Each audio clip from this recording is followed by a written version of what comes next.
le coup précédent, on a vu que c'était une marloquette. La majorité des possibles considèrent que Tfila Betsibour, c'est obligatoire. Seulement, l'obligation, elle n'est pas aussi forte que même un dérabanan, que même pour un dérabanan, on devrait marcher même 2 heures, la plus forte raison, un déoraita. Là, Chachamim nous ont dit, c'est obligé, mais tu n'es pas obligé de marcher au-delà d'1 mille. Et là, on va prendre des détails. Il y a qui disent, c'est pas obligatoire, mais c'est il faut. C'est un il faut de nos sages. C'est pas il faut. Il faut. Qu'est-ce que ça veut dire? J'appelle ça presque obligatoire. C'est pas obligatoire, c'est presque obligatoire. On ne parle pas des avantages, ça c'est le prochain cours, Bézant Hachem. Nous allons parler dans les détails. Alors, Chachamim nous disent que quelqu'un qui est en voyage, il avait l'intention d'aller dans l'auberge ici, il doit continuer encore le temps de marcher 1 mille, donc c'était à pied, ça mettait environ 18 minutes, il y a qui disent un peu plus, on calcule comme ça 18 minutes. Il doit marcher 18 minutes, il doit continuer 18 minutes, et je m'excuse, il doit continuer même 72 minutes, 4000, il est fatigué, de toutes les façons demain il a l'intention de continuer son chemin, on lui dit au lieu de continuer demain, continue aujourd'hui, tu vas te fatiguer, mais ça sera au lieu de se fatiguer demain. Il doit continuer 1 mille. Mais si c'est en arrière, retourner en arrière, ou bien s'il est chez lui à la maison, il a une obligation, pour Netilat Yadayim ou pour Tfila Betsibour, de marcher 1 mille qui font à pied 18 minutes. Donc normalement, s'il est chez lui à la maison, il doit marcher 1 mille. Alors, d'abord, Rav Moshe Feinstein dit qu'en principe, cette halakha a été donnée pour quelqu'un qui est en voyage. Mais quelqu'un qui habite dans un endroit où la synagogue est au-delà de 18 minutes, ça veut dire qu'il va rater la Tfila Betsibour tout le temps. À son avis, ce n'est pas de ça qu'on parle, mais quand même, Chachamim n'ont pas fait de différence, mais c'est évident que c'est plus difficile d'utiliser cet argument dans le cas où je veux rester chez moi et rater Chas v'Shalom toute la semaine la Tfila Betsibour. C'est déjà plus compliqué, par rapport à une fois. D'accord. Maintenant, est-ce que 1 mille, c'est une question de temps? Alors d'après ça, si je suis en voiture, et donc 1 kilomètre, ça mettrait beaucoup moins, je dois voyager 18 minutes pour Tfila Betsibour. Parce que 18 minutes à voiture, 18 minutes à pied, c'est le même temps, et encore mieux, la voiture, c'est plus facile. Mais il y a qui veulent dire que non. En voiture, on parle 1 kilomètre, c'est une question d'endroit. Et là, c'est pas si facile. Pourquoi? Si on voit par exemple dans Shabbat, que pourquoi on ne doit pas sortir au-delà de 1 mille, parce que l'endroit de la personne, c'est 1 mille autour. Alitse ish mimekomo, ne sort pas de ta place. C'est quoi ma place? 1 kilomètre aux alentours. Mais il dit d'après ça, la ville, c'est aussi mon endroit. Donc d'après ceux qui pensent qu'on ne calcule pas les 18 minutes en temps, on calcule les 18 minutes en distance, d'après ça, même si je suis à New York et d'un côté de la ville à l'autre, il y a 3 heures, c'est ma ville, c'est mon endroit, comme un Shabbat. Donc ça double tranchant. Les Maasé, beaucoup de poskim me disent que si c'est en voiture, c'est 18 minutes en voiture. Si je dois attendre, j'arrive à la synagogue, et le prochain minyan, c'est dans 18 minutes, donc je dois attendre. C'est évident. Mais il y a qui veulent dire, quand je suis chez moi, Chachamim m'ont obligé d'aller 18 minutes, mais après que j'y vais 18 minutes, je retourne 18 minutes. Donc au fait, je dois dépenser, entre guillemets, 36 minutes pour la Tfila Betsibour. Donc il y a qui disent que si tu dois attendre, dans les 36 minutes, il faut quand même attendre. Donc 2 avis. 18 minutes, c'est sûr qu'il faut attendre. Au-delà de 36 minutes, on n'est pas obligé d'attendre le minyan. Entre 18 minutes et 36 minutes, marloquet.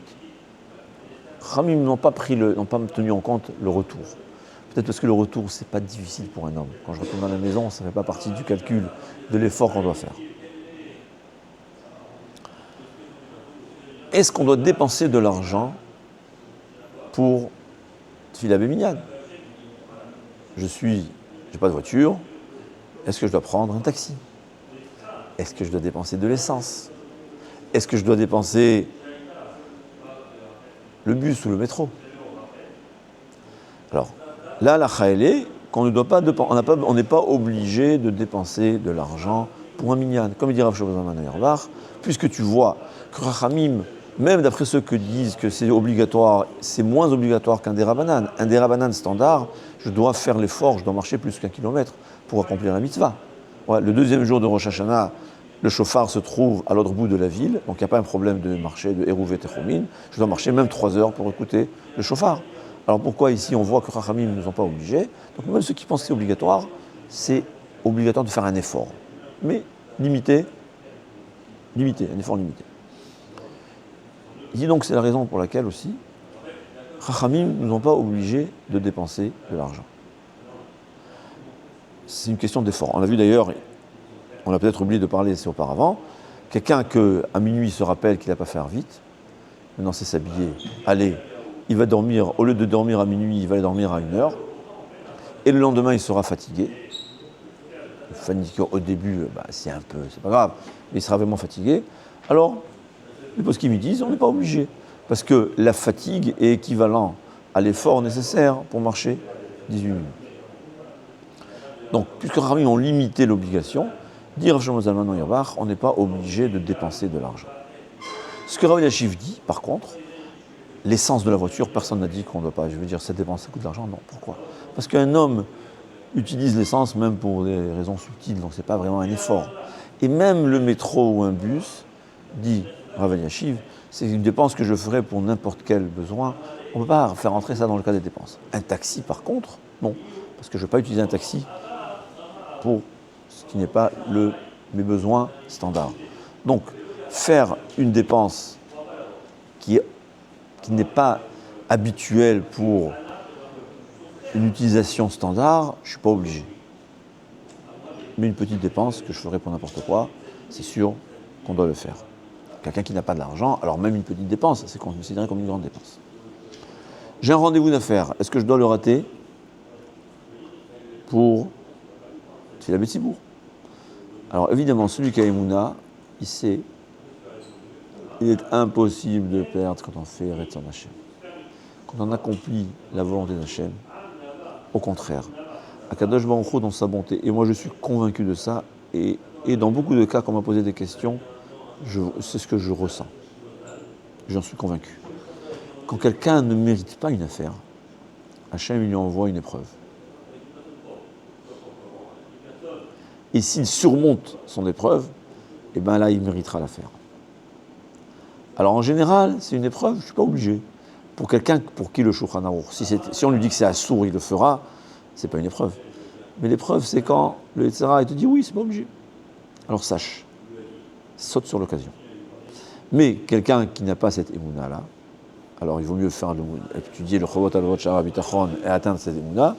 Mais avant d'étudier encore ce Chovot Halvavot, savoir, la halakha elle est, perdre de l'argent, non. Ne pas gagner de l'argent, je suis obligé. C'est ça la halakha. C'est-à-dire, si c'est je vais vendre quelque chose en difficulté, si j'arrive pas à le vendre, je perds de l'argent, eh bien, je peux ne pas rater mon rendez-vous. Évidemment, on parle qu'il n'a pas pu changer de rendez-vous. Mais si c'est juste une affaire pour gagner encore, il n'y a pas le droit. Et en vérité, pourquoi cette différence? Quelle différence entre perdre une affaire de 100 €, que ça, j'ai le droit de rater la Tfila Betsibour, et ne pas gagner une affaire de 10 millions d'euros, je ne suis jamais exagéré, de ne pas rater une affaire de 10 millions d'euros, eh ben non, tu ne vas pas rater. Tu vas rater ton affaire et faire Tfila Betsibour. Ce n'est pas logique. Rav Shlomo Zalman Auerbach pose cette question dans un autre endroit. C'est quoi la halakha? La halakha, elle est que si je suis dans la rue, Shabbat, je sors, j'ai la main dans la poche, je trouve pas de différence combien? 1 € ou 10 000 €. La halakha, elle est, Chachamim, ils ont dit, puisqu'un homme, si tu lui dis que c'est interdit, un adam omed al mamono, ouais, donc il a trouvé 1 €. S'il veut suivre la halakha stricte, il a le droit de transgresser des dérabanan pour ne pas perdre 7 €. C'est-à-dire, il faut connaître la halachot, mais il va faire akira sans hanacha, il va marcher, il ne va pas s'arrêter. Ça, c'est le Chot Shabbat à vérifier. Comment faire pour ne pas transgresser un interdit d'Eoraita? C'est-à-dire que ça sera seulement des rabanan, donc il pourra revenir à la maison d'une façon qu'il faut connaître la halacha, ne pas transgresser un interdit d'Eoraita. Chachamim, ils ont permis. Mais s'il a trouvé une IAS de 10 000 euros, même si d'après la il a le droit de la prendre, c'est pas son argent, Chachamim lui disent, monsieur, interdiction formelle de transgresser le moindre issou ou même des rabbanan. Si tu veux, tu restes là-bas toute la journée. C'est ça la halakha. Alors demande Rav Shlomo Zalman Auerbach, c'est pas logique. Hein? Qu'est-ce qui est pire? Perdre 1 euro qui est déjà dans ma poche ou gagner encore 10 000 euros que j'ai trouvé? C'est la question qu'on demande ici. Dans une affaire, perdre 100 euros, j'ai le droit de rater la tefila, ne pas gagner 10 millions d'euros ou je sais pas quoi, ouais, c'est pas le droit. Dire Rav Shlomo Zalman Auerbach, c'est Chachamim. On est trop petit pour comprendre, mais il dit intéressant. Il dit l'argent qu'un homme a déjà acquis, c'est son argent. Il dit il y a une question ici, une explication un peu, on va dire, kabbaliste. L'argent qu'un homme a chez lui, c'est ce que Hachem lui a donné pour sa avodat Hachem, pour son service d'Hachem. Yaakov Avinu, il était prêt à risquer pour Pachim Ketanim. Ouais, des petites fioles qui ne valaient pas de grande valeur, il était riche. Ce que Hachem t'a donné pour ta avodat Hachem, pour tzedaka, pour laisser à tes enfants que eux feront tzedaka. Mais il y a une raison, Hachem te l'a donné pour un but. Une fois que ça devient le tien, c'est tes ustensiles nécessaires pour ta avodat Hachem. Combiné au fait que Chachamim, ils ont vu qu'il y a un risque, que l'homme va transgresser, ils lui ont dit, c'est la raison principale, ils lui ont dit, tu sais quoi, on te permet de transgresser un des rabbanan pour ne pas arriver à des oraïta, parce que c'est ton argent. Mais quand c'est de l'argent que je n'ai pas encore acquis, c'est pas encore mon argent, Yaakov Avinu jamais aurait risqué sa vie pour gagner même 10 000 euros. Chas v'shalom. On dit risquer la vie, c'est pas qu'il a risqué, il a pris un risque que la Torah interdit. Parce qu'elle a dit que marcher la nuit, c'est un peu dangereux. C'est pas véritablement un risque, parce que sinon il n'aurait pas eu le droit. C'est-à-dire, c'est un risque que pour rien on ne le fait pas. C'est une parenthèse, ne pas se tromper, on a le droit de risquer sa vie pour un centime. Chas v'shalom. Même pour 1 milliard d'euros, on n'a pas le droit de risquer sa vie, quand c'est un risque réel. Là, c'est un risque lointain, c'est pour ça que parfois on a le droit. Il dit, c'est ton argent que Hachem t'a déjà donné, il t'a donné pour ta Torah et tes mitzvot, pour ta avodat Hachem, pour ton service d'Hachem. Dans ce cas-là, c'est à toi, combiné au fait qu'on ne pas transgresser un de Raïta, tu as le droit de transgresser des rabbanan. Mais un argent qui n'est pas encore devenu le tien, il n'y a aucune raison de faire un effort que la Torah n'a pas dit pour le gagner. Mieux encore. Si cet argent, Hachem a décidé que tu auras cet argent, fais en sorte qu'il soit le plus cachère au monde. Parce que l'argent qui est super cachère, je ne parle pas l'argent cachère. L'argent qui est super cachère, c'est l'argent que Hachem nous donne en main propre. C'est l'argent, l'eau qui est, il n'a que de la bénédiction, l'eau de Sif Bachov. Il ne fera aucun mal. Chachamim nous disent, même le fisc ne fera jamais problème. Si quelqu'un se fait contrôler par le fisc, il lui trouve un moindre problème, c'est que son argent n'est pas cachère. Il n'est pas super cachère, je précise. Donc pourquoi avoir de l'argent? Si je dois gagner cette affaire, alors fais en sorte qu'elle soit cachère. Méhadrine. Pour l'argent, il vaut mieux que ce soit méhadrine. Et si tu ne mérites pas cet argent, alors il faut savoir. Donc c'est ce qu'il dit. L'argent que j'ai déjà à moi, c'est l'argent qu'Hachem m'a donné pour ma avodat Hachem. Il y a une obligation de le conserver pour continuer à avodat Hachem. Mais l'argent que je n'ai pas encore à moi, il n'y a aucune raison de le faire. Je n'ai pas le droit de transgresser le moindre issou. Et c'est pire encore, comme on a dit.